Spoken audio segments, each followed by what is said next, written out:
What's up and welcome back to the Prestige Amazon FBA YouTube channel. If you guys are new here, welcome. My name is Andy. I'm a multi-six-figure Amazon FBA seller and I put out YouTube content just for you guys, especially if you guys are Amazon FBA sellers or if you guys are looking to create a second stream of income through selling on Amazon, specifically private labeling. So thank you guys for tuning in. If you guys are new here, welcome to the 6-part series. In this series in this video I'm covering part 4, and that is something that I'll get into later after you guys subscribe to this channel, and make sure you guys stay tuned for the next 2 parts. But I'm just kidding. In this video I'm going to cover product listing, and that's the 4th most important, not the 4th most important, but part 4. And an extremely important part of your Amazon FBA sales and your Amazon FBA journey, and that's creating an amazing product listing. Now, before I get into this, I want to kind of take a step back and put you guys in the position of the Amazon consumer, the Amazon buyer. Now, when you guys are looking for a product, say you guys are looking to buy coffee mugs, and you guys have typed in coffee mugs into the search bar, and you guys are scrolling down, and you guys have a populated list of items that are most frequently purchased, especially on the first page. So you guys are scrolling down, you guys are looking for coffee mugs that you're really interested in, and what's the first thing that catches your eye, the first thing that brings your attention to a listing? For me, that is product images, and for most people, and it's a proven fact that product images are the first thing that catch people's eyes, especially when you're scrolling down the page and shopping.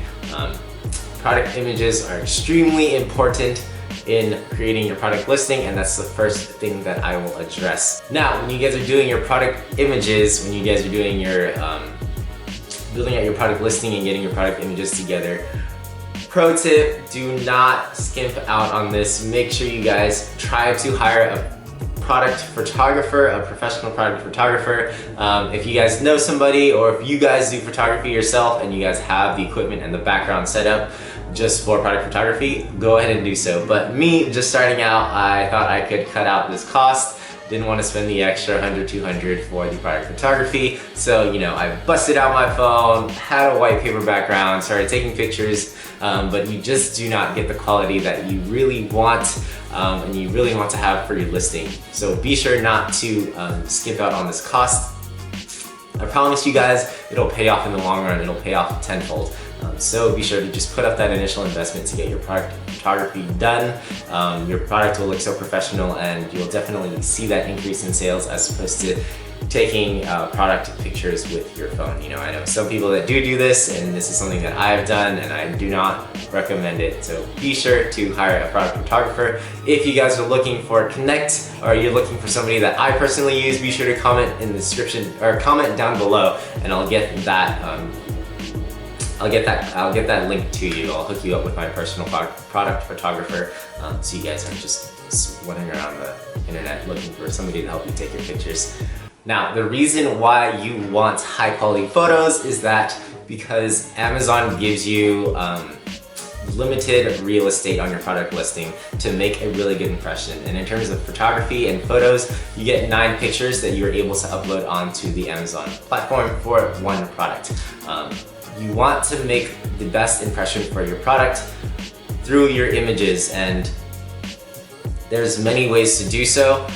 Your main product image is the most important part. It is what catches the buyer's eyes, and it is what is going to, you know, get that initial spark and get that initial idea for the sale for your product. So your product image should try to solve the problem that your product is selling.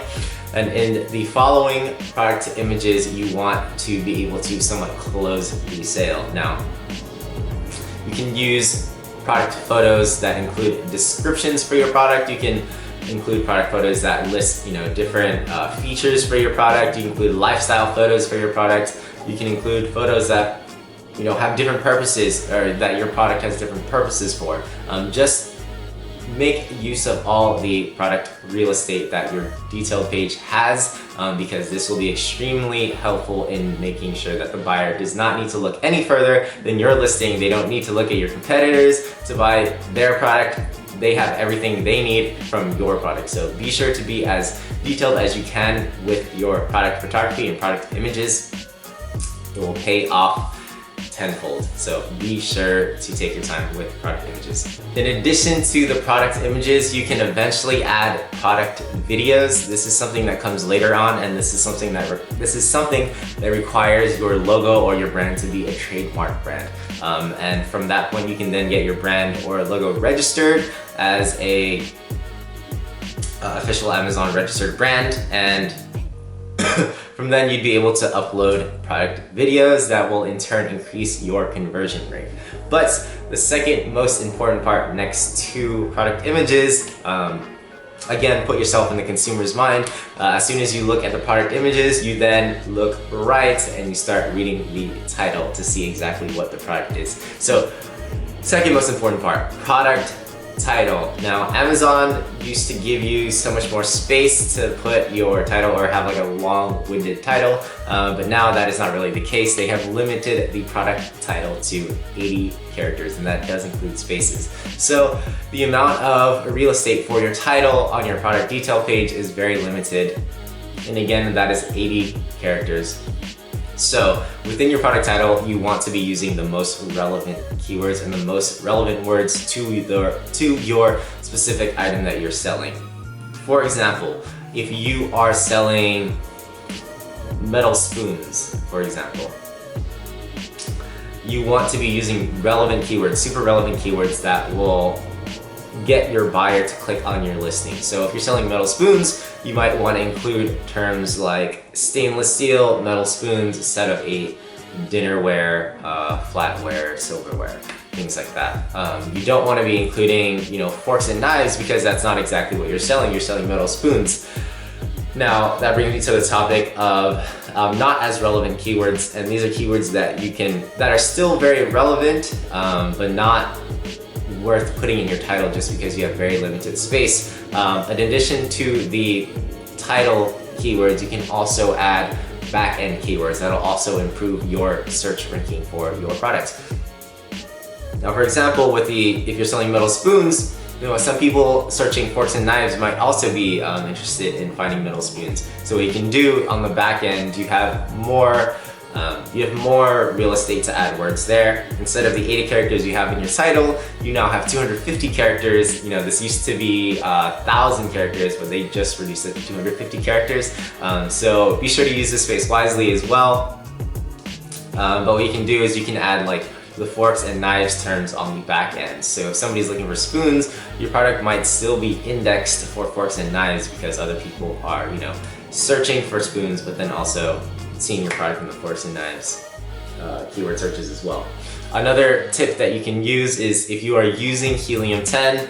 Also, if you guys haven't downloaded the cheat sheet, Helium 10 is a very useful tool in finding keywords for yours, in doing keyword research for your product. So if you haven't downloaded the cheat sheet as well, please be sure to go do so in the description below. You'll find so much use for it, but I include the link to Helium 10 there. Using Helium 10, you can find the ideal keywords that you need for your listing, and by using their platform or by using their software, you can find a list of back-end keywords that you can just add onto your listing that will definitely boost the sales of your listing and increase indexing for your product for certain keywords that you would have maybe never thought of. So be sure to go check out Helium 10. It'll help out your listing and indexing for your product for relevant searches. Now, the third most important part of your product listing is your pricing. Now, I know this is going to range from when you first start selling your product to when you last start selling, or not when you last start selling product, but when you start to scale your product, your pricing will range from the start to when you start scaling. So I highly recommend that you, when you're doing your research, take into account your competitors' range of prices. You may be selling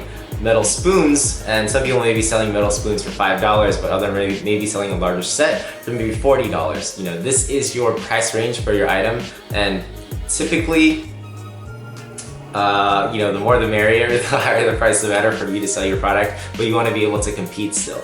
You don't want to be selling the $5 item where you're not making too much profit, depending on your initial cost of investment or cost of goods. But you don't want to be selling above $40 where, a smaller amount of people would be willing to spend, you know, $60 on a set of spoons. Ideally, I usually recommend, you know, selling within the range. The more your product, or the more your brand and product is established, the more reviews you get, the more you'll be able to eventually increase your prices. So let's say you're starting out, you're just launching your product, and you want to make the most sales, so you'll eventually just you will reduce your prices so that you will get that initial traction. And you know, the more reviews you get, the more sales you get, the more ranking you do get to the top of the first page, you can slowly start to increase your prices. So if your range for spoons is between $5 and $40, and you know that your spoons can be sold for at least $30 to $35, you know, make that gradual increase and get to that point for $30 to $35. You know. A lot of people, when they're shopping, do look at prices, so do take this into account. You know, stay within that range. Be the highest valuable product that you can be within the search pages, and I think that in turn will increase your sales. You know, I'm all about, when I'm producing products and when I'm listing new products, I'm all about seeing how much value I can bring to the customer and how much value they will be able to get out of my product. So if they are able to see like an amazing product listing with great product images and a title, and they see the price, they say, oh, you know, this is something of value that I would be able to purchase, and it wouldn't be breaking my bank. That is where the pricing comes in. So be sure to not overprice, be at a reasonable price for your customers, to be able to make that quick decision on whether or not they want to purchase your product or not. Hopefully that helps. But you'll be able to better gauge on how you want to price your item based on your profit margins and, you know, what you've done or the research that you've done during your product research. That is something that you will decide on your end, but just be wary of staying within that range of your competition.